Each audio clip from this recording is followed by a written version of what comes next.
జై Hind friends.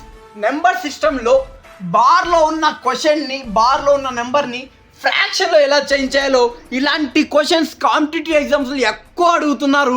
With in 20 సెకండ్స్లో solve చేసి 1 మార్క్ వచ్చేసి గెయిన్ చేయొచ్చు. చూసుకోండి, 0.5ని ఫ్రాక్షన్లో చేంజ్ చేయమన్నాడు. మనం ఏం చేయాలంటే ఫస్ట్ ఏ నెంబర్కి బార్ ఉందో ఆ నెంబర్ ఫస్ట్ రాసుకోండి. రాసుకున్న 5 నెంబర్కి బార్ ఉంది, 5 రాసుకున్నా. తర్వాత ఎన్ని నెంబర్లకు బార్ ఉందో అన్ని 9 రాసుకోండి. ఇప్పుడు వచ్చేసి 5కి బార్ ఉంది, ఓన్లీ 1 నెంబర్కి బార్ ఉంది అంటే అప్పుడు ఒకే 9 రాసుకోవాలి. ఇక్కడ చూసుకోండి 0.28, 28కి బార్ ఉంది, 28 రాసుకోండి ఫస్ట్. తర్వాత ఇక్కడ 2 అనేది 1 నెంబర్, 8 అనేది 1 నెంబర్ అంటే 2 నెంబర్స్కి బార్ ఉంది, అప్పుడు 299 అంటే 99 రాసుకోండి. అలాగే 0.3ని మీరు సాల్వ్ చేసి కామెంట్లో ఆన్సర్ తెలపండి. ఇలాంటి కంటెంట్ కోసం మా పేజ్ని సబ్స్క్రైబ్ చేసుకోండి. జై హింద్.